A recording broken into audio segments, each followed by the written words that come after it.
And we're fighting against Iran, which last week fired over 200 ballistic missiles directly at Israel. लेकिन अगर हम current situation पे अभी बात करें कि अभी जो हम पिछले एक साल में देख रहे हैं वो जो मैटर है उसके बारे में आपका क्या कहना है? मैं एक बात यहाँ पर कहता हूँ कि इजराइल का सपना है कि वो जैसे तैसे ईरान को नेस्तनाबूद कर दे। अभी जो करंटली इजराइल पर अटैक हुआ, इजराइल पे अटैक किया ईरान ने, जो कि खुल के सामने आया पहली दफ़ा। ईरान कभी खुल के सामने आया, वो हमला करा था अपने प्रॉक्सीज से। दूसरी चीज़ ये कि ईरान बनाने में लगा हुआ परमाणु बम, और अगर वर्ल्ड वॉर 3 होता है तो इफेक्ट ग्रेजुअली सबको पड़ेगा। ठीक है, हर कंट्री को जो है इफेक्ट पड़ने वाला है। बेसिकली क्या है, ईरान ने वहाँ हमले करे जहाँ से उसे फ़ायदा हो सकता है।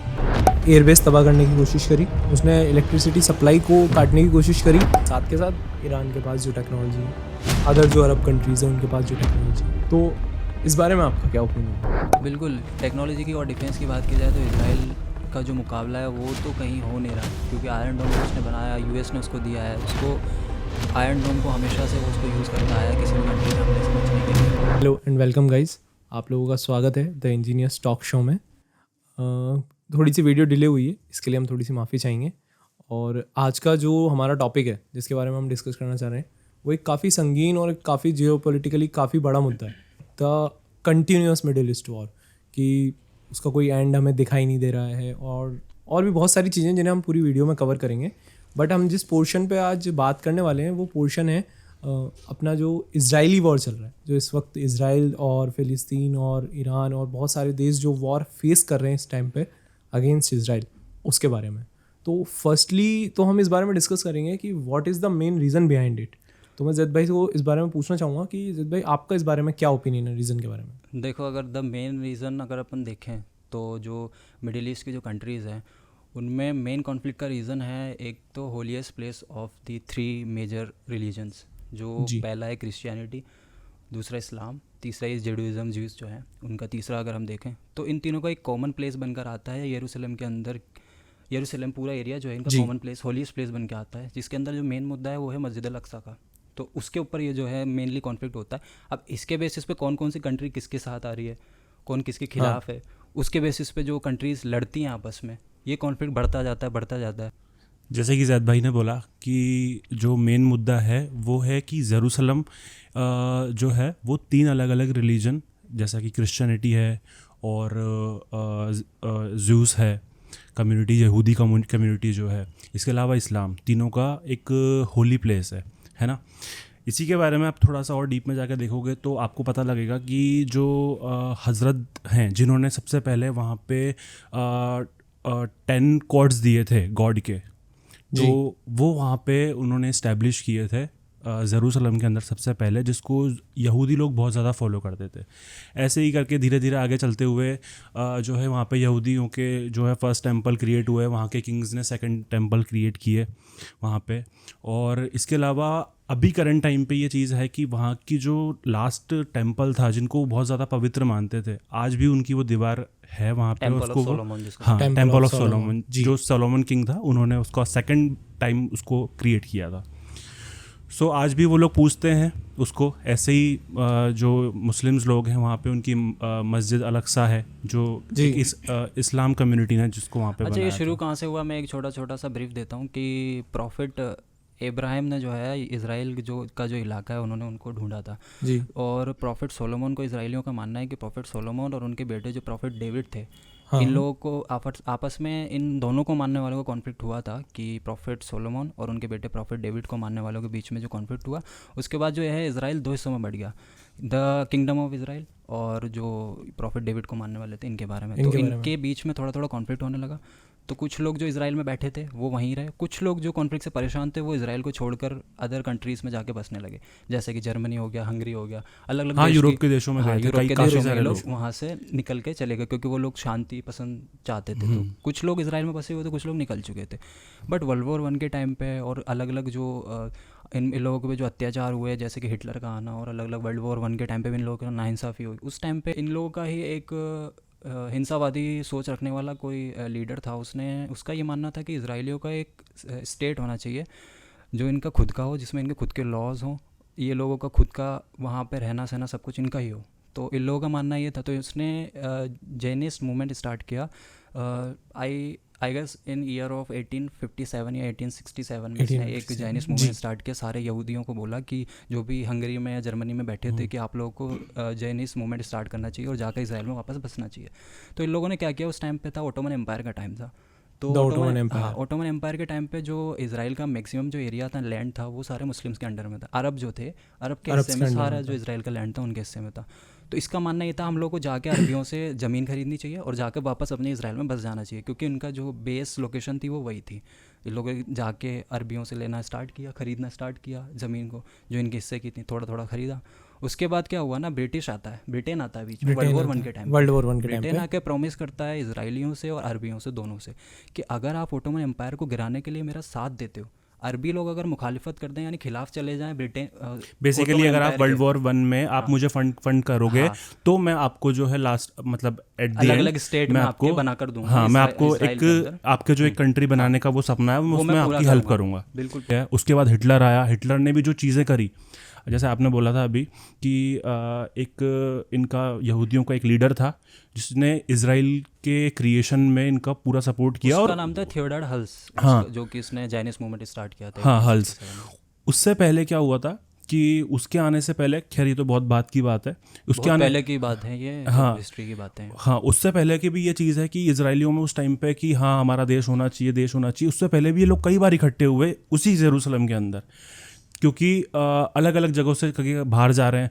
तो जैसे हिटलर हुआ, हिटलर का भी एक कुछ एक प्रॉपर एक यहूदियों के लिए जिसने ना 3 लाख यहूदियों को एक साथ जिंदा जला दिया, गैस चैम्बर जिसने बनाया, गैस चैम्बर्स जिन्होंने डिज़ाइन किए। अच्छा, ये हिस्ट्री की बात जब हुई 3 लोग, अगर करंट सिचुएशन में हम देखें, जब मैं जैसा कि मैंने बताया, जब ये ओटोमन एम्पायर में जब इन्होंने गिराने के लिए ब्रिटेन का साथ दिया वर्ल्ड वॉर 1 में, तो उस टाइम पे ये लोग, ब्रिटेन ने क्या हुआ, यूएन काउंसिल में एक इनके बीच समझौता साइन हुआ कि हम लोग ठीक है इसको अलग एक स्टेट दे देंगे इसराइल को, और फ़िलिस्तीनियों को भी अलग स्टेट दे देंगे। ठीक है, ये समझौता होने के बाद बस ये कॉमनली डिसाइड हुआ कि जो यरूशलेम का जो पार्ट है वो यूएन के कंट्रोल में रहेगा, किसी स्टेट के कंट्रोल में नहीं रहेगा। यरूशलेम वाला पार्ट जो अभी भी यूएन के कंट्रोल में मेजरली तौर पे, इसराइल और यूएस जो हैं दोस्त हैं, हालांकि इस चक्कर में वो मैक्सिमम इसराइल के सपोर्ट में चला जाता है। उसके बाद में जब ये साइन हुआ तो अरबियों को ये पसंद नहीं आया। उनका ये मानना था कि लैंड हमारा, बेचा हमने इनको, इनका कैसे अलग स्टेट बन गया और इनके कंट्रोल में कैसे यूएन चला जाएगा। अरबियों ने जो है 1967 में वॉर छेड़ दी थी, 6 डेज़ वॉर जो थी, जो 6 डेज़ वॉर हुई थी इसराइल के खिलाफ। सारे अरबी देशों ने, 6 या 7 अरबी देशों ने इनके खिलाफ जंग छेड़ दी थी। उस टाइम यूएस इसके साथ आ गया, तो सारे इनको बहुत बुरी तरह से अरबियों को हरा दिया था। अच्छा, गलती इसमें क्या देखी जाती है ना यहूदियों की, इन लोगों का ये मानना था कि हम लोग जब आकर बसे हैं तो हम ही उसमें इसराइल को पूरी तरह से कॉन्कर कर लें। तो इन लोगों ने जो ज़मीन ली थी अरबियों से, वो ज़बरदस्ती हथियाने लगे, बढ़ने लगे। वहाँ पे 1920 से लेकर 1947 के बीच में बाहर से यहूदियों की आने की संख्या उसमें जो थी 2 से 8 लाख के बीच में चली गई थी। यानी बाहर मतलब, से लोग जैसे आ रहे हैं तो इसराइल में कहाँ रहेंगे, तो इन लोगों ने क्या किया ना, कब्जा करना स्टार्ट किया। जो ऑलरेडी रह रहे हैं अरबी या जो भी फ़िलिस्तीनी हैं उनको निकालना स्टार्ट किया, अत्याचार करके जैसे भी है। तो यहाँ से कॉन्फ्लिक्ट स्टार्ट हुए, इन दोनों में लड़ाई के झगड़े यहीं से स्टार्ट हुए, जिसके बीच में बड़ी बड़ी कंट्रीज अब तक चल रही है, जो कि एंडलेस हो रहा है। जैसे कि बोला था आपने कि जैसे ब्रिटेन के ने जो कॉन्ट्रैक्ट साइन किया था कि आप हमें वर्ल्ड वॉर में फर्स्ट में आप जो है हमें फंडिंग प्रोवाइड करना हो और हम आपको आपका जो इजराइल है और जो भी आपका एक सेपरेट देश है बनाने में हेल्प करेंगे। तो उसमें ये चीज़ था कि जैसे जैसे हालात बिगड़ने लगे तो उन्होंने ये वो कंसिडर किया कि 1 लाख से ज़्यादा यहूदी जो है बाहर से नहीं आने चाहिए। लेकिन उस टाइम पे क्या हुआ कि इन लोगों ने ये रूल्स वगैरह मानना बंद कर दिया और बाहर से इतनी ज़्यादा इनको प्रॉब्लम्स आने लगी कि ये बहुत काफ़ी ज़्यादा संख्या में माइग्रेट करने लगे। जैसे स्टार्टिंग में जब ये माइग्रेशन हुआ था तो केवल 30,000 लोग आए, फिर 40,000 लोग आए और ऐसे करते करते फिर काफ़ी ज़्यादा संख्या में इसराइल में लोग आए। दूसरी चीज़ ये कि ये लोग है ना अपना देश पूरा एक सेपरेट इसलिए रखना चाहते हैं क्योंकि यार पास्ट में ना बहुत सारी चीज़ें इनके साथ हुई है। अब अगर यहूदी पूरे यूरोप में फैल गए थे पहले तो ठीक है, वहाँ से इनको प्रॉब्लम्स आने लगी, फिर दोबारा से जो हज़रत साहब हैं उन्होंने उनको इकट्ठा किया, दोबारा से वहाँ पे लेकर आए। फिर ऐसे करते करते पर्शियन एम्पायर में, ओटोमन एम्पायर में, इनको कुछ एम्पायर्स में इनको छूट भी मिली। ठीक है, तो वहाँ पे कुछ टाइम पे ही अच्छे से रह रहे हैं, कुछ ने बहुत ज़्यादा अत्याचार किए, जैसे जो अलेक्जेंडर है उसने वापस से आके दोबारा से जो है जीत लिया था। इवेंचुअली अगर अपन सब इस चीज़ को देखें कि यहूदियों का पास्ट में इतने ज़्यादा ह्यूमैनिटी के खिलाफ अत्याचार झेले हैं कि उनका बनता भी था कि एक देश बना लें। लेकिन अगर ओवरऑल हम पूरी करंट मतलब अगर हम पास्ट को छोड़कर ओवरऑल अभी करंट सिचुएशन पे अगर अभी हम बात करें, बिकॉज पास्ट में जो हुआ उसको हम बदल नहीं सकते और उस बारे में डिस्कशन करना पुराने घाव कुरेदने जितना बराबर है और वो चीज़ इतनी फ़िलहाल मायने नहीं रखती। लेकिन अगर हम करंट सिचुएशन पे अभी बात करें कि अभी जो हम पिछले 1 साल में देख रहे हैं, जो फ़िलिस्तीन ने मतलब इज़राइल ने स्टार्ट करा फ़िलिस्तीन पे या फ़िलिस्तीन ने स्टार्ट करा इज़राइल पे, वो जो मैटर है उसके बारे में आपका क्या कहना है? मैं एक बात यहाँ पे कहता हूँ कि इज़राइल का सपना है कि वो जैसे तैसे ईरान को नेस्तनाबूद कर दे, क्योंकि यहाँ पे उसका जो मेजर कॉम्पिटिटर निकल कर आ रहा है मार्केट में तो वो ईरान है। क्योंकि ईरान जो है, अगर वर्ल्ड में बात की जाए तो सबसे बड़े ऑयल प्रोड्यूसर्स, गैस प्रोड्यूसर्स की बात की जाए, सबसे पहले रशिया हो गया, सऊदी अरेबिया हो गया और ईरान का भी उसमें नाम आता है। इतने सैंक्शंस होने के बाद भी ईरान का उसमें नाम आता है। इजराइल का हमेशा से सपना रहा ईरान को अगर वो तोड़ दे तो मिडिल ईस्ट में कई कंट्रियों को वो तोड़ देगा, क्योंकि सबसे ज़्यादा आवाज़ उठाने वाला ईरान है उसके खिलाफ। और क्योंकि ईरान के पीछे से सपोर्ट है रशिया का और फंडिंग उसको आती है चाइना से। वेपन्स का सपोर्ट आता है रशिया से, फंडिंग्स जो उसकी इकोनॉमिकल फंडिंग आती है वो चाइना से आती है। नहीं, बेसिकली क्या है ना, आप मतलब अगर हम इजराइल पे सीधी सीधी बात करें, इजराइल की जनसंख्या 10 करोड़ भी नहीं है, टोटल 10 करोड़ भी जनसंख्या नहीं है, 9 करोड़ उसकी जनसंख्या है। इतनी कम जनसंख्या के साथ आप टोटली मुस्लिम उनके आसपास जितने भी नेबर कंट्रीज़ हैं, मुस्लिम कंट्रीज़ हैं, अगर आपको बाई स्टैंड वहाँ खड़ा होना है तो आपके पास कुछ ना कुछ पावर होनी चाहिए। अब अगर हम बात करें कि ईरान के इतने खिलाफ क्यों है, फ़िलिस्तीन के पास पैसा नहीं है, गाज़ा स्ट्रिप के पास पैसा नहीं है, हमास के पास भी पैसा नहीं है। अब अगर आप अपने आसपास जो आपका सबसे बड़ा दुश्मन है उसका पैसा ख़त्म कर देते हो या आप उसको ख़त्म कर देते हो, तो जो बाकियों से आप जूझ रहे हो, जैसे हम अगर करंट सिचुएशन की बात करें, हम पाकिस्तान से जूझ रहे हैं, बांग्लादेश से नहीं जूझ रहे हैं, लेकिन अगर हम पाकिस्तान की फंडिंग ही ख़त्म कर देते हैं, टेरर फंडिंग ख़त्म कर देते हैं, तो हमें जूझने की ज़रूरत है। सेम सिचुएशन इजराइल के साथ है। इजराइल अगर ईरान को आज ख़त्म कर देता है तो उसको अपने आसपास और चीज़ों से जूझने की ज़रूरत नहीं है, क्योंकि ओवरऑल अगर हम देखें 1948 में इजराइल आज़ाद हुआ था, हमारे 1 साल बाद इजराइल आज़ाद हुआ था। पर कैपिटा इनकम में इजराइल आज हमसे ज़्यादा है। फ़िलिस्तीन जिससे अभी फ़िलहाल वॉर चल रहा है 10 गुना मतलब अप्रोक्सीमेटली 100 टाइम्स ज़्यादा है वहाँ की per capita income, around $59,000 per annum per capita income. GDP की अगर हम बात करें तो जीडीपी का भी बहुत मतलब वर्ल्ड इकोनॉमी में 0.02% पार्टिसिपेट करता है। तो करंटली कॉन्फ्लिक्ट की अगर हम बात करें तो करंट जो कॉन्फ्लिक्ट हो रहा है पिछले साल ज़्यादा हाइप में आ गया था, क्योंकि ज़्यादा लोगों की जानें चली गई, बहुत ज़्यादा अटैक्स हो रहे हैं एक दूसरे की तरफ से। तो पिछले साल जो गुजरा है वो ज़्यादा हाइप में था। अभी जो करंटली इजराइल पर अटैक हुआ, इजराइल पे अटैक किया ईरान ने, जो कि खुल के सामने आया पहली दफ़ा।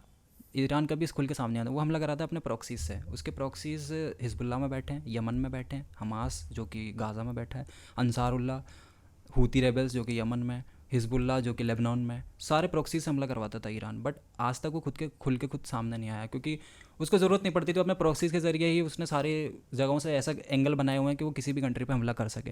पहली दफ़ा इसलिए आया क्योंकि लास्टली आई गेस 31 जुलाई को, इसी ईयर 31 जुलाई को हिजबुल्लाह का बहुत बड़ा, हमास का सबसे बड़ा लीडर जो था इस्माइल हानिया, उसको मार दिया गया, जो कि प्रॉक्सी लीडर था ईरान का। दो हाँ, 2 थे, एक तो हिजबुल्लाह के और एक हमास का, है ना। और अभी जो रिसेंटली मारा है पिछले 27 सितंबर को, जो कि हिजबुल्लाह का सबसे बड़ा लीडर था नसरुल्लाह, उसको जब मारा तो ईरान को ना चाहते हुए भी मैदान में कूदना पड़ा, क्योंकि इन लोगों के प्रॉक्सी पूरी फंडिंग, लोगों का जो आपस में बॉन्डिंग थी IRGC के थ्रू। बेसिकली IRGC ईरान का एक ग्रुप है जिसको वो पूरा कंट्रोल करता है सारी प्रॉक्सीज़ को। तो उसके थ्रू जब उस पर बात आई IRGC के ऊपर, तो इसलिए ईरान को कूदना पड़ा। तो उसने सीधा अभी रिसेंटली पिछले कुछ दिनों में 1 अक्टूबर को रिसेंटली 180 के समथिंग उसने बैलिस्टिक मिसाइल्स और जितने भी 200 बैलिस्टिक मिसाइल एक साथ इजराइल को इजराइल पर अटैक किए थे। इस बार खास बात ये हुई ईरान के अटैक में कि उसने टारगेट किया था इजराइल को फाइनेंशियली तोड़ने के लिए। हालांकि वो तोड़ तो नहीं सकता क्योंकि पीछे उसके US खड़ा है।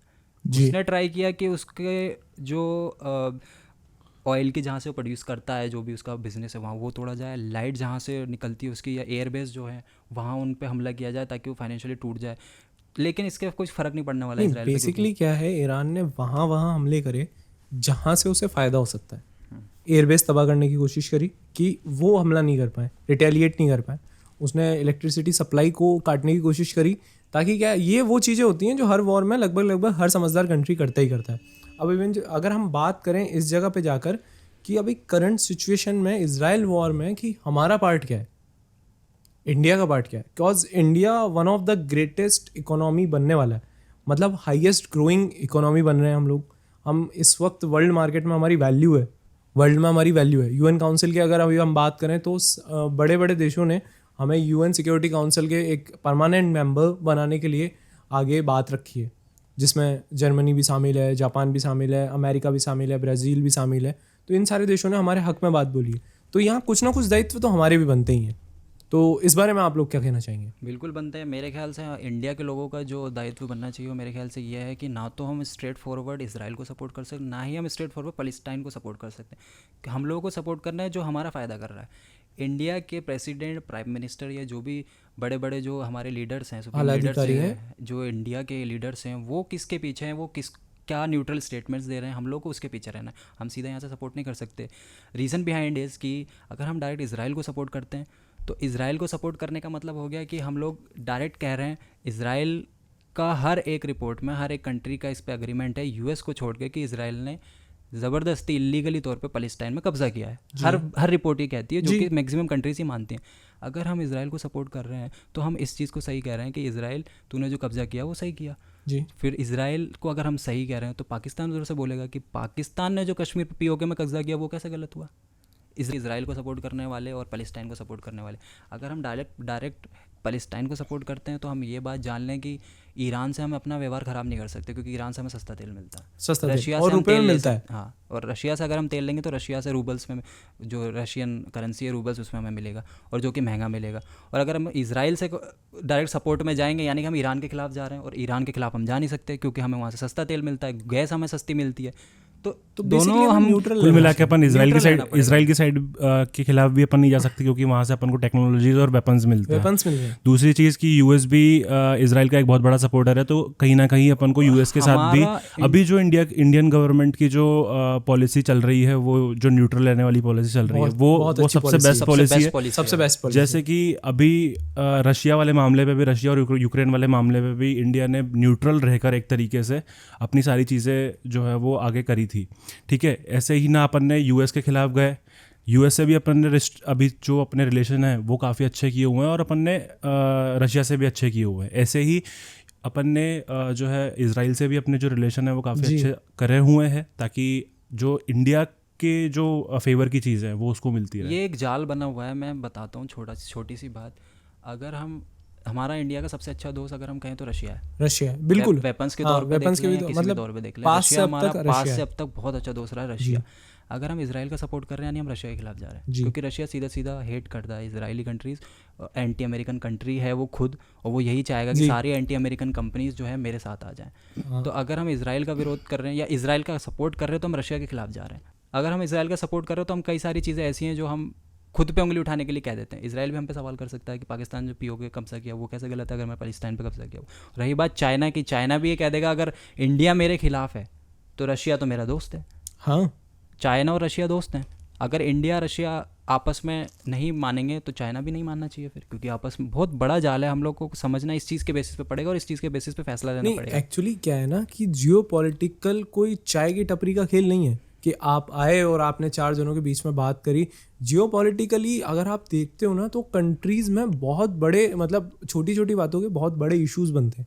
इसीलिए जो हमारे विदेश मंत्री डॉक्टर एस जयशंकर, वो यूरोपियन यूनियन की कमेटी में भी जाके ये बोलते हैं कि हम न्यूट्रल रहेंगे, हम यूरोप के मुद्दे पे भी न्यूट्रल, क्योंकि हमारा रहना भी बनता है। बेसिकली मुझे तो मेरा फ़ायदा देखना है, मेरी कंट्री का फ़ायदा देखना है। बिल्कुल सही बात है, क्योंकि अल्टीमेटली अगर हम बात करें, हम ग्रो कब कर पाएंगे? हम किसी से दुश्मनी लेके ग्रो नहीं कर पाएंगे। जब हमें सब चीज़ों में हमें ओपन मार्केट मिलेगा तब हम ग्रो कर पाएंगे। अब आप यहाँ से बोल देते हो आई सपोर्ट इजराइल। अगर हम बात करें ना वॉर्स की, तो जब गोली चलती है ना तो सर छुपाने की जगह नहीं मिलती। बहुत बहुत बहुत कुछ वो चाहिए इसके लिए, बहुत बहुत ज़्यादा हिम्मत चाहिए इन सब चीज़ों के लिए। आप यहाँ से बैठ के व्हाट्सएप पे टाइप कर रहे हैं आई सपोर्ट इजराइल, यार कोई बंदा देख रहा होगा फ़िलिस्तीन में ये चीज़, और मान लीजिए इन सारी चीज़ों की रिपोर्ट्स भी बनती हैं, ये हैशटैग्स वायरल्स होते हैं, तो उस पर इतना सारा सपोर्ट दिखेगा इंडिया का। कोई फ़िलिस्तीन का वहाँ कोई भी आला कमान में कोई देख रहा है, कोई ऑफिसर देख रहा है, किसी ने क्वेश्चन किया इंडिया से कि your people are supporting Israel, your people are supporting Palestine, Israel में बैठे हैं हमारे दूतावास बैठे हैं वहाँ, उनसे पूछ लिया जाए कि यार ये तुम्हारे देश में क्या चल रहा है। तो बेसिकली आप अपने घर के मुद्दे नहीं संभाल पा रहे हो, आप उन पे आपको पता नहीं है कि आपके पड़ोस में चल क्या रहा है। आप बोलो ना, बोलने के लिए बहुत सारी चीज़ें हैं, लेकिन कम से कम एटलीस्ट आपको ये तो पता होना चाहिए कि इजराइल का प्रेसिडेंट कौन है। आपको बेसिक नॉलेज तो होनी चाहिए कि किस मुद्दे पे जंग छिड़ रही है। तो मैं इन सब चीज़ों पे मैं इसलिए खिलाफ हूँ इन सब चीज़ों के, क्योंकि जो मैं पर्सनली जो मैं देखता हूँ ना, वो देखता हूँ सारी चीज़ें इंसानियत के खिलाफ है। इंसान की कोई वैल्यू नहीं है। ज़मीन की वैल्यू है कि उसको गाजा स्ट्रिप चाहिए, फिलिस्तीन को भी गाजा स्ट्रिप चाहिए, हमास को भी गाजा स्ट्रिप चाहिए। बेसिकली यार ये चीज़ है कि ये जो पूरा लड़ाई का मुद्दा है ना, ये अब केवल ज़मीन से हटकर एक इंसानियत पे भी आ चुका है। दूसरी चीज़ ये है कि इजराइल अपने सपोर्ट में अपने फेवर में जो एक्शंस है ना, वो नेसेसरी एक्शंस लेता है। दूसरी चीज़ ये कि अगर इजराइल के आसपास के जो पूरे अरब कंट्रीज़ हैं, जो मुस्लिम कंट्रीज़ हैं, उससे उनको रेगुलर बेसिस पर उनको डर बना रहता है, क्योंकि अब इजराइलियों को भी रहने के लिए कुछ ना कुछ जगह चाहिए थी।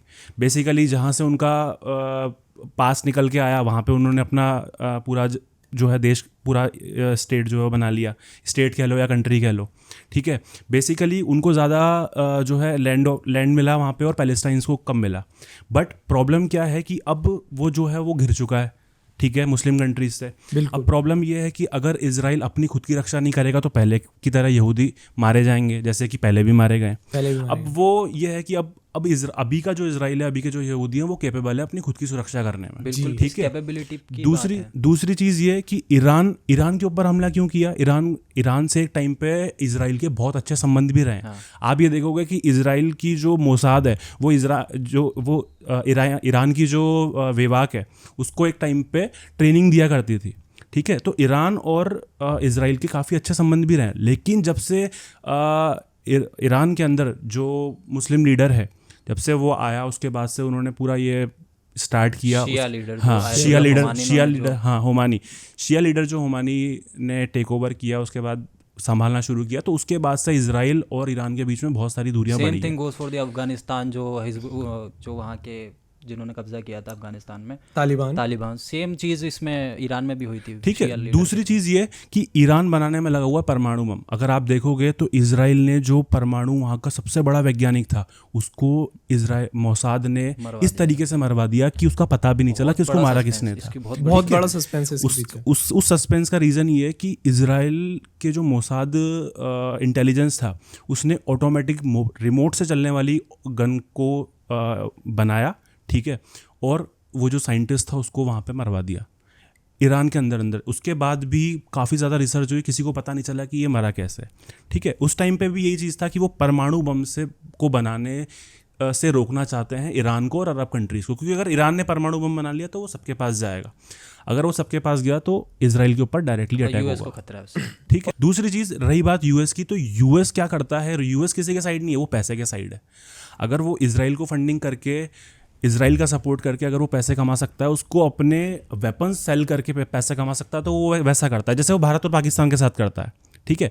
अगर रशिया इंडिया के साइड है तो यूएस पाकिस्तान के साइड क्यों जाता है, क्योंकि वो उसके F-16 और पुराने जो एयरक्राफ्ट हैं, जो हथियार हैं, वो उसको सेल कर पाए और पैसे कमा पाए। यूएस की बात की जाए तो यूएस किसी का सगा नहीं है, जैसा कि हमारे बड़े उन्होंने भी कहा था, हिस्ट्री में भी यही कहा गया है। जितने भी बड़े हमारे लीडर्स हैं, चैनल्स हैं यूट्यूब के, या जो भी सलाहकार हैं, उनका भी यही कहना है यूएस किसी का सगा नहीं है। यूएस के कदमों में देखा जाए, जड़ों में, तो जाने कितने लोगों के सुपर पावर्स की कब्रिस्तान बना के वो सुपर पावर बना है। कितनों को उसने षड्यंत्र पे, अलकायदा बनाने वाला वो खुद था। ओसामा बिन लादेन को बोला कि अलकायदा में हम ISIS को फंडिंग करने वाला वो था, जो 2014 में इतना ज़्यादा उसका काम निकल गया तो उसको आतंकवादी घोषित करके मरवा दिया। तो अब बेसिकली देखा जाए ना, तो मिडिल ईस्ट में USA का जितना ज़्यादा इंटरफेरेंस होगा ना, उतना ज़्यादा मिलिटेंट ग्रुप्स एक्टिव होंगे। Hezbollah, Nasrullah, Ansarullah, Houthi rebels हो गए, या जितने भी हैं, इस्लामिक जिहाद, जितने भी मिलिटेंट ग्रुप्स हैं, वो तभी एक्टिव होंगे जब ये यूएस आके मिडिल ईस्ट में कब्जा करेगा, या किसी के थ्रू करवाएगा, जो कि इजराइल के थ्रू वो उसको फंडिंग देके करवाए, कैसा भी करवाए, किसी भी कंट्री के थ्रू करवाए।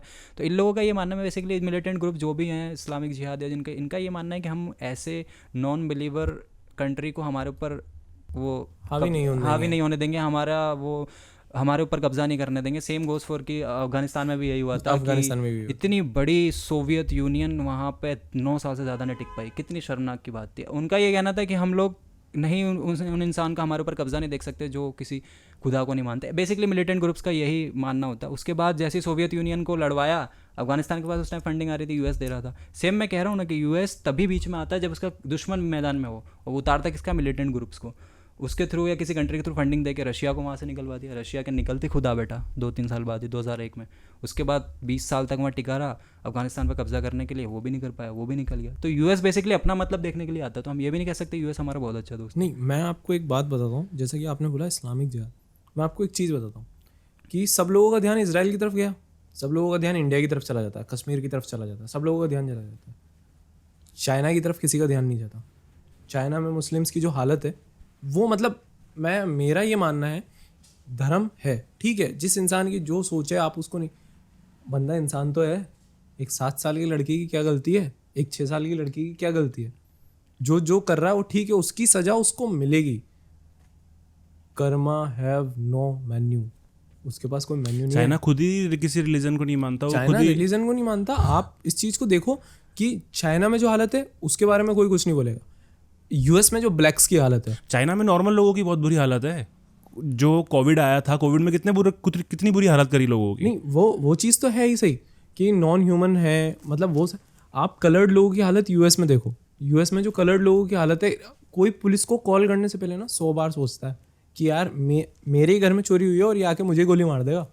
चाइना तो इतना छुपा रुस्तम कंट्री है, मैं कहूँगा कि चाइना बस एक मौका देख रहा है सुपर पावर बनने का। सुपर पावर बनने का उसको नहीं पता रशिया उसका दोस्त, उसको नहीं पता यूएस उसका दोस्त है, उसको बस मौका चाहिए खुद को सुपर पावर बनाने का। वो यार एक कोरोना के थ्रू किसी देश की इकोनॉमी को हिला देते हैं। ये लोग कितने षड्यंत्र रचने वाले लोग हैं कि कोरोना को ईजाद किया, जो कि प्री प्लान था। हमने लास्ट वीडियो में बात करी थी, इल्यूमिनाटी वाली वीडियो में। प्री प्लान था, वेल प्लान था, उन लोगों ने खुद से बनाया। बायोवेपन था, कई बायोवेपन था, इकोनॉमीज को डिस्टर्ब करने के लिए बनाया जी। वो उनका जो चल रहा षड्यंत्र, वो चाइना वालों के स्टिल उस पर कोई एक्शन नहीं लिया गया, नहीं ले जाते। और हम अगर बैक टू वापस मिडिल ईस्ट वॉर पे आए, तो इस वक्त की जो हम हालत देख रहे हैं वहाँ पर, कि इतना शर्मनाक माहौल है कि वैसे मतलब यूएन की हम बात करें तो यूएन ह्यूमैनिटी काउंसिल भी है, पूरा एक अलग से एक पूरा ही डिपार्टमेंट है इन सब चीज़ों को लेके।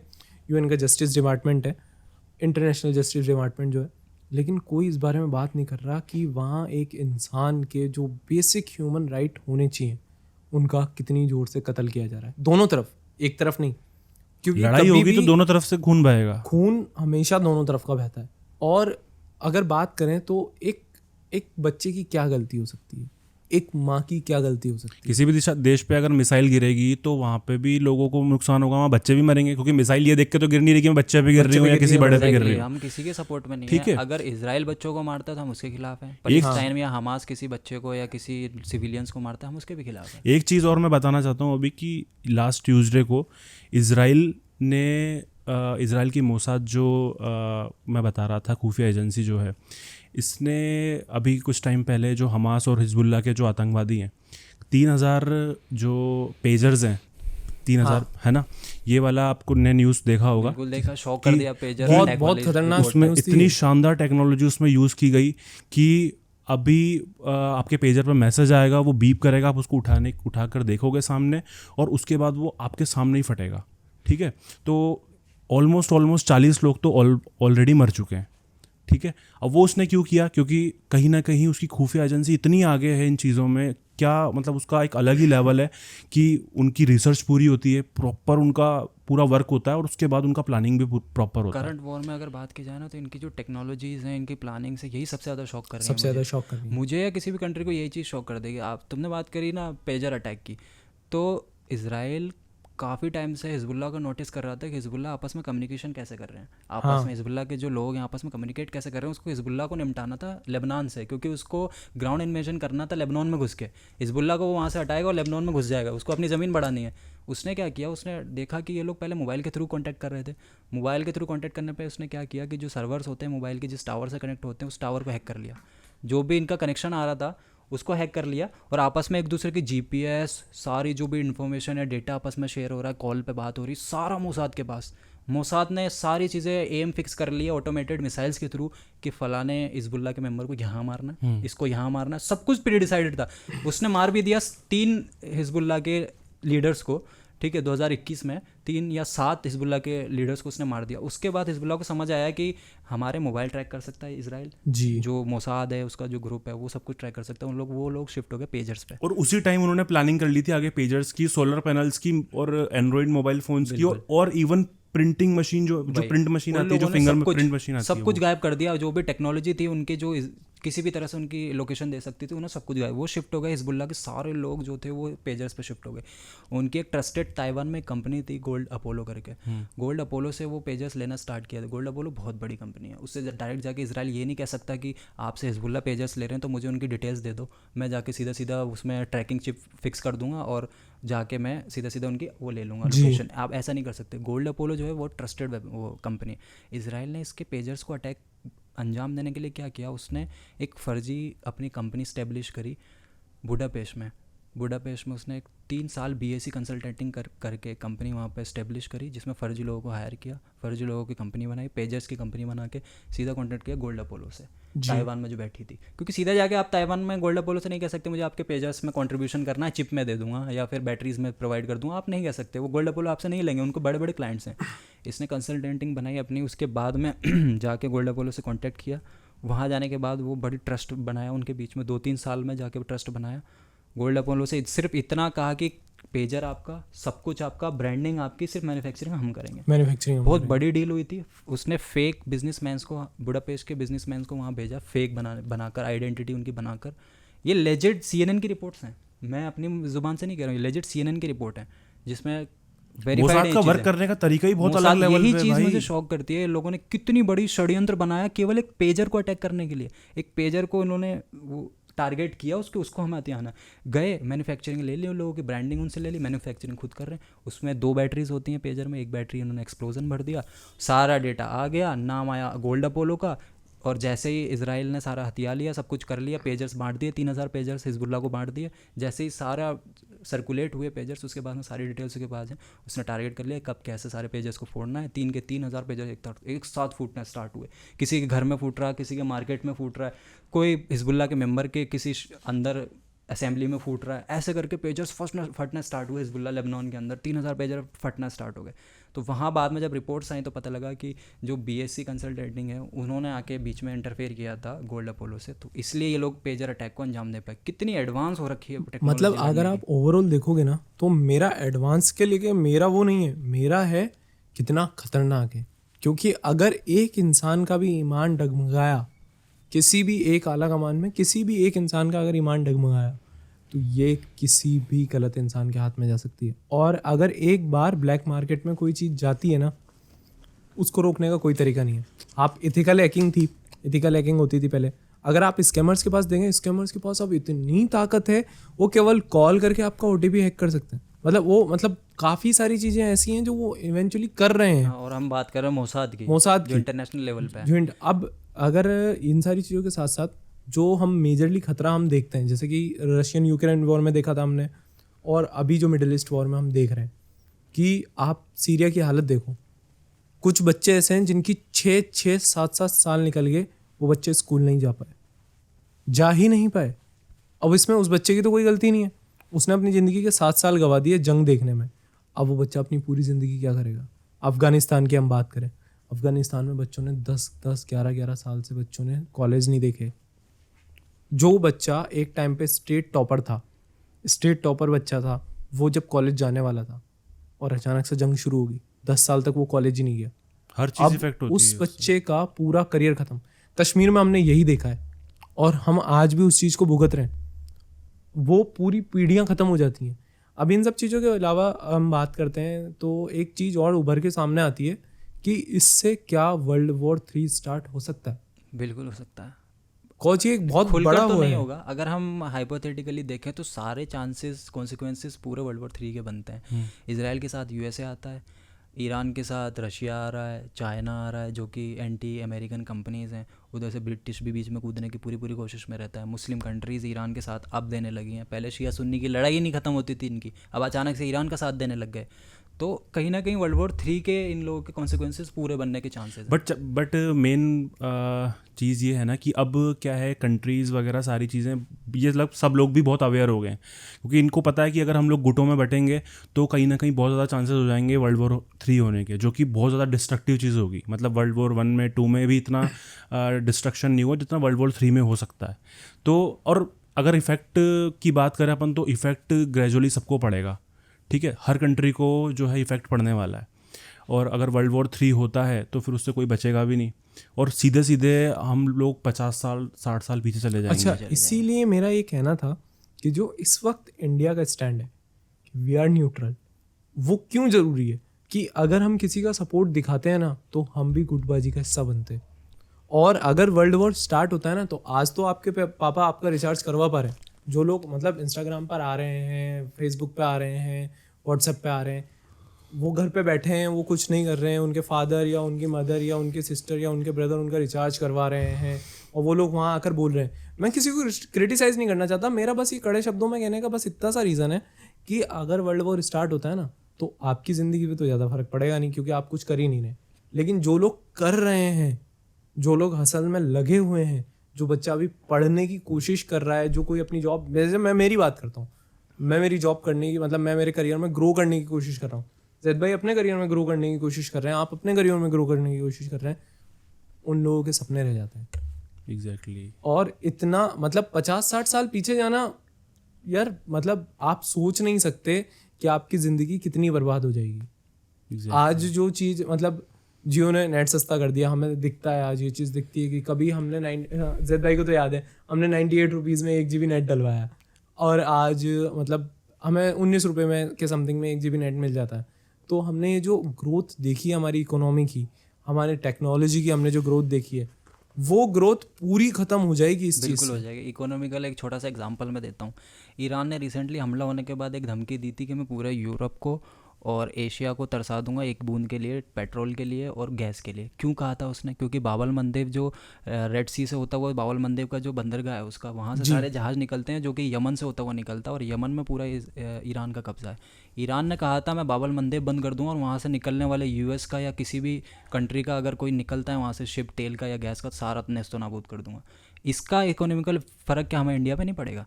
ईरान से तेल लेता है, ईरान ही जब वहाँ से तेल नहीं आना देगा तो इंडिया को 100 रुपये वाला तेल क्या 200-300 नहीं पहुँच जाएगा? और एक चीज़ इकोनॉमिकली तो इसका फ़र्क पड़ेगा, अगर वो सी में किसी भी चीज़ पर हमला करता है, वो जगह जियोपॉलिटिकली इतनी मतलब एक्चुअली जियोग्राफिकली इतनी अहम है, वहाँ इतनी कोरल्स हैं और इतनी अंडरग्राउंड, मतलब आपने जलधाराओं के बारे में पढ़ा होगा, अगर किसी ने पढ़ा होगा तो आपने जलधाराओं के बारे में पढ़ा होगा। एक बहुत बड़ी विशाल जलधारा वहाँ से बहती है जो हिंद महासागर की ओर और प्रशांत महासागर की ओर जाती है। कितना रीफ बर्बाद हो जाएगा। मतलब अगर हम बात करें, हम इतना पॉल्यूशन है, ये है वो है, आपको क्या लगता है जंग पॉल्यूशन पैदा नहीं करती? कितने बड़े लेवल पर जंग से प्रदूषण और जाने कितनी ऐसी चीज़ें हैं जो आने वाली पीढ़ी के लिए, आप अपने आप को आने वाली पीढ़ी गिनो ही मत, आपकी पीढ़ी तो चल ही रही है, आपके बाद आने वाली जो पीढ़ियां हैं उनको ख़त्म कर देती हैं ये चीज़ें। और इस चीज़ का बहुत ज़्यादा बड़ा इम्पैक्ट है जो कि कोई नहीं सोच रहा है। आप बात कर रहे हो इस बारे में, I stand with this, I stand with this, कभी बात करो एनवायरनमेंट के बारे में, I stand with our environment, आप बात करो इस सब चीज़ों के बारे में। आप क्योंकि देखो 22 साल का लड़का, 23 साल का लड़का, मतलब ये जो 20 से 27-28 साल के जो लड़के हैं, जो लोग हैं, जो यूथ हैं, जो लड़कियां हैं, वो लोग अपनी सोच बदल सकते हैं, वो लोग ही चेंज ला सकते हैं। आप 40 साल के इंसान को समझाने जाओगे कि अंकल ये पॉलीथीन यूज़ मत करो, उसको नहीं है, उनको नहीं आएगा। क्यों? कॉज 40 साल हो गए, उन्होंने कुछ नहीं देखा है कि यार इससे क्या ही बदला, बट वो चीज़ आप देखोगे और ये चीज़ ना बहुत बड़ा इम्पैक्ट डालती है। बेसिकली ये जो वॉर चल रहा है, और ये अभी के सिनेरियो के हिसाब से दिख भी ऐसा ही रहा है कि ये बिल्कुल एंडलेस है। अब अगर हम बात करें यहाँ पर इजराइल के पास पावर की, 10 करोड़ का देश होके आसपास मुस्लिम कंट्रीज से घिरा हुआ है, तो डिफेंस का कुछ ना कुछ तो रहा होगा।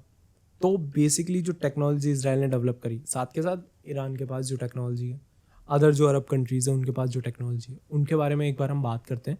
बिकॉज ये एक बहुत बड़ा मुद्दा है कि हम कितना खर्च कर रहे हैं अपने डिफेंस पे और हम कितना खर्च कर रहे हैं अपनी हेल्थ और एजुकेशन पे। तो इस बारे में आपका क्या ओपिनियन है? बिल्कुल, टेक्नोलॉजी की और डिफेंस की बात की जाए तो इजराइल का जो मुकाबला है वो तो कहीं हो नहीं रहा, क्योंकि आयरन डोम जो उसने बनाया, यूएस ने उसको दिया है, उसको आयरन डोम को हमेशा से वो उसको यूज़ करता आया किसी भी कंट्री के हमले से बचने के लिए हमेशा, और बंकर्स को यूज़ करता है। किसी भी तरह का सायरन बजेगा हमले का तो बंकर्स में अपने 1 करोड़ 2 करोड़ लोगों को घुसा देगा। इतनी कैपेसिटी उसने बनाई हुई है कि 1 करोड़ से 2 करोड़ के लोगों को वो बंकर्स में घुसा देगा, छिपा देगा, एक भी कैजुअलिटी नहीं होने देगा। मैं चाहता हूँ एक बार ना आप ये आयरन डोम के बारे में समझाएं, क्योंकि बहुत सारे लोगों को इस बारे में कम्प्लीटली पता नहीं होगा, तो एक शॉर्ट ब्रीफ करके दें आयरन डोम का आप। बेसिकली एक डिफेंस सिस्टम है, जैसे कि अभी हाल फिलहाल में इंडिया ने S-400 परचेज़ किया रशिया से, और चाइना जो है S-400 और S-500 दोनों परचेज़ कर चुका है रशिया से। वैसे ही आयरन डोम भी एक एडवांस डिफेंस सिस्टम है। कुछ भी जैसे मान के चलिए कि अभी पैलेस्टाइन ने बहुत सारे रॉकेट्स जो है इजराइल की साइड फायर किए थे, और अभी भी 200 से ज़्यादा मिसाइल्स उसने फायर करी। तो ये क्या होता है कि ये हवा में ही उन मिसाइल्स को जो है वो ब्लास्ट कर देता है, मतलब ज़मीन तक पहुंचने ही नहीं देता है। हाँ, ओके। हवा में ही वो पूरा ब्लास्ट हो जाएगी। और इतना ज़्यादा एडवांस है कि ये 150 से 200 रॉकेट्स पे भी सक्सेसफुल है, मतलब 99% इसकी एक्यूरेसी जो है अभी तक वो देखी गई है। और बात की जाए तो बैलिस्टिक मिसाइल्स और क्रूज मिसाइल्स में कहीं ना कहीं जो आयरन डोम को डगमगाना पड़ता है, क्योंकि बैलिस्टिक मिसाइल्स आकर सीधा टारगेट पर हिट करती है, वो काफ़ी बल्क में और एक्सप्लोजिव लेकर आती हैं, वो बहुत ज़्यादा रेंज से आती हैं, दूर से आ रही होती हैं, तो उनको हिट कर पाना और उनको ट्रैक कर पाना थोड़ा आयरन डोम के लिए मुश्किल होता है। जो कि रिसेंटली ईरान ने यही तो टारगेट किया था कि वो बैलिस्टिक मिसाइल्स और क्रूज मिसाइल्स को यूज़ करे ताकि वो आयरन डोम को कहीं ना कहीं फेल कर पाए। कहीं ना कहीं वो सक्सेस भी हुई, क्योंकि वो मोसाद के हेडक्वार्टर को उड़ा पाई।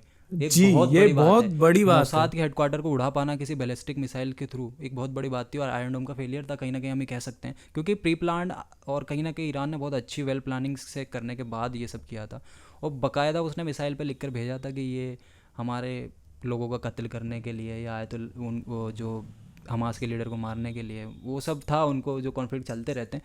और ईरान की बात की जाए ना, एक रिपोर्ट्स के अकॉर्डिंग ना इसराइल को सपोर्ट करता है आयरन डोम में यूएसए, बट ईरान जो है वो खुद से कामेकाजी ड्रोन्स बनाता है और लोगों को भेजता है। रशिया को उसने दिए यूक्रेन के टाइम पे, अभी यूक्रेन और रशिया का जो 2.5 साल से वॉर चल रहा है उस टाइम पे भी कामेकाजी ड्रोन्स जो ईरान ने उसको दिए।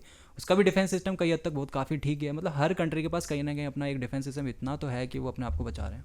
नहीं, अगर हम डिफेंस सिस्टम की बात करें तो मेरा मानना ये है कि इजराइल ने हमला करने की टेक्नोलॉजी से बेटर उसने खुद को बचाने की टेक्नोलॉजी ज़्यादा डेवलप की।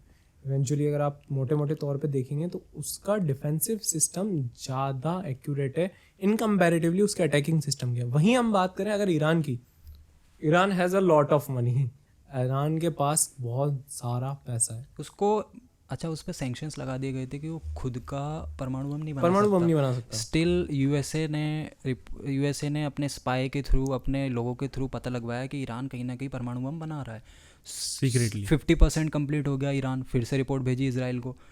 60% ईरान कंप्लीट कर लिया परमाणु बम बनाना, फिर से रिपोर्ट भेजी। 70% पे पहुंचा, तब उसने बोला कि अब तुमको इसराइल तो कुछ ना कुछ तो करना पड़ेगा, वरना ईरान जो है वो परमाणु बम बना लेगा और थोड़ा सा हावी हो जाएगा। तब जाके जो आपने बताया कि इसराइल ने अपना स्पाई भेज के या रिमोट कंट्रोल से जो उसको उड़ाया था साइंटिस्ट को, वो एकदम ही मेरा मानना इवन उसने वो जो जहाँ पे पूरा रिसर्च वगैरह चल रही थी, जहाँ पे ये सब कुछ चल रहा था प्रोसेस बनाने का, वो भी उड़ा दिया उसने। इवन आप देखो कि मोसाद की जो इंटेलिजेंस है, आज से कुछ टाइम पहले 120 लोगों का जो एयरप्लेन है वो हाईजैक हुआ था, ठीक है। उस हाईजैकिंग के पीछे टोटल 45 लोग थे, जिसमें से कुछ लोग थे ये अपने पैलेस्टाइन के जो हमास है इसके लोग थे, बाकी के जो जिस एयरपोर्ट पे वहाँ पे बंदी बना के रखा हुआ था 120 लोगों को, वहाँ कुछ लोग वहाँ के थे। केवल 10 कमांडोज ने, 5 जो थे वो मोसाद के थे और बाकी के जो इजरायली जो सेना है उसके 5 कमांडोज थे। इन केवल 10 लोगों ने वहाँ पे जाकर कुछ टाइम के अंदर ही अपने 120 लोगों को सेफली निकाल लिया और 45 के 45 को मारा है। मोसाद की काबिलियत तो हर चीज़ में माननी पड़ेगी, लेकिन मेरा कहना यह है कि अगर हम बात करें परमाणु की, तो जब तक किसी देश का 50 से 60 साल का पॉलिटिकली स्टेबल करियर ना हो, कि प्रेसिडेंट, प्राइम मिनिस्टर्स, एक संघीय व्यवस्था जिसे हम कहते हैं कि सारी चीज़ें एक प्रॉपर सिस्टमेटिकली अगर नहीं चल रही हैं, तो मेरा मानना ये है कि उसको रोकना चाहिए परमाणु हथियार बनाने से।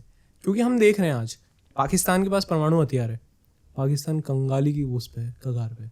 अगर कल को जैसा अफगानिस्तान में हुआ, कट्टरपंथी नेता अगर वहाँ आते हैं तो कहीं ना कहीं लगभग दुनिया के हर देश को खतरा है। कॉज ना ऐसा नहीं हो सकता कि बस इंडिया को ही खतरा है। अगर वो साउथ पोल पे ले जाके फोड़ देता है उस चीज़ को, क्योंकि बैलिस्टिक मिसाइल सबके पास है, 5000 किलोमीटर की रेंज है, पूरे चक्कर काट सकते हैं पूरे उसके अर्थ के।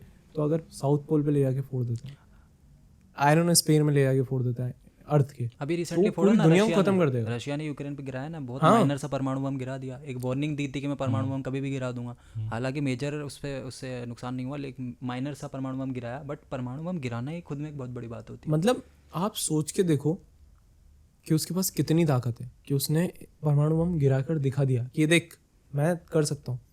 और उस टाइम पे भी लोग बाग यही कर रहे थे।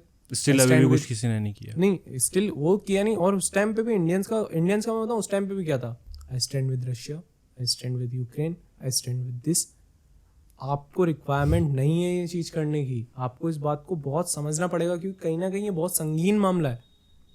आप धर्म के नाम पे बट रहे हो, कोई बात नहीं है, आपको जो करना है कर रहे हो, इंडिया के अंदर करो, कोई बात नहीं है।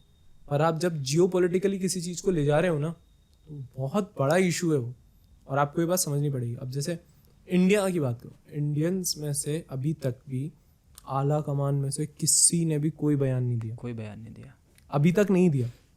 डॉक्टर एस जयशंकर की बात करें, हमारे विदेश मंत्री हैं, हमारे रक्षा मंत्री हैं राजनाथ सिंह, उन्होंने, हमारे गृह मंत्री अमित शाह, उन्होंने कुछ नहीं कहा। इनफैक्ट हम लोग जो सिविलियंस पे अत्याचार होता है उसके लिए एड्स भेज देते हैं। हाँ। जो हम जो कर सकते हैं उनके लिए खाना भेज देते हैं, या उनके लिए जो भी नेसेसरी चीज़ें हैं वो भेज देते हैं हम। हाँ, चाहे वो इसराइल बेसिकली इंडिया जो है ना वो अब यूएस को देख के और बाकी यूरोपियन कंट्रीज़ को देखकर ही जो है ना वो अब अपनी जियोपॉलिटिक्स में चेंज कर रहा है कि जो यूरोप की प्रॉब्लम है ना वो केवल यूरोप की प्रॉब्लम रहेगी, वो हमारी प्रॉब्लम नहीं। हम लोग उसमें बीच में इंटरफेयर नहीं करेंगे।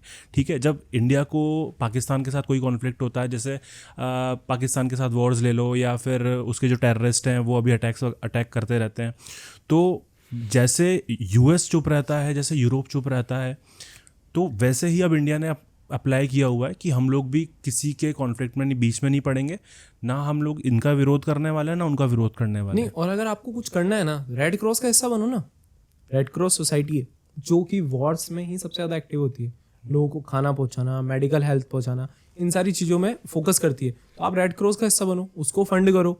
आप अगर इतना है तो वहाँ जाके वॉलंटियर करो, बहुत सारी चीज़ें आप, या वो सब तो बहुत दूर की बात है। आप अपने आसपास किसी को, मतलब मेरे को ये चीज़ कहनी नहीं चाहिए, बट इंसान के अंदर इंसानियत इतनी ख़त्म हो गई है ना कि लोग बाग अपने आसपास कोई मर रहा होता है ना, लोग बाग उसको कंधा देने नहीं जा पाते, और इंस्टाग्राम पे सुबह उठ के लिखेंगे I stand with Israel, you are not alone. यार आप इवेंचुअली ये देखो कि आप रोड पे कोई भिखारी जा रहा है, आप उसको खाना नहीं खिला पा रहे हो, आपके पास उतना नहीं है, मतलब है या नहीं है वो मैटर नहीं करता, बट आप उसको खाना नहीं खिला पा रहे हो, और आप लिख रहे हो कि आई स्टैंड विद इजराइल, कि Palestine you are not alone, Israel you are not alone. Statistics पढ़ने की बहुत ज़रूरत है, और हम लोगों को देखना कि इंडिया का कहाँ फ़ायदा है, किससे फ़ायदा है, वो समझना बहुत ज़रूरी है। आँख बंद करके नहीं सपोर्ट कर सकते किसी चीज़ को। और आप अगर सपोर्ट कर रहे हो किसी को, आपको ये बात पता ही नहीं है इजराइल है कहाँ, इजराइल का प्रधानमंत्री कौन है, इजराइल मतलब अब आप देखना एक बार इस टाइम पे यूथ में, अगर आप फैक्चुअल बातें करते हैं तो हम आपके साथ हैं। अगर आप बिना किसी सर पैर की बातें करते हैं, आपको किसी ने व्हाट्सएप एकेडमी के थ्रू कुछ समझा दिया, आप उसको फॉलो करेंगे तो आपकी बात बिल्कुल भी फॉलो नहीं करी जाएगी। आपको मतलब फ्रीडम ऑफ स्पीच है आपके पास, हर किसी को कर सकते हो, बट थोड़ा सा लॉजिकली करना ज़्यादा सही लगता है।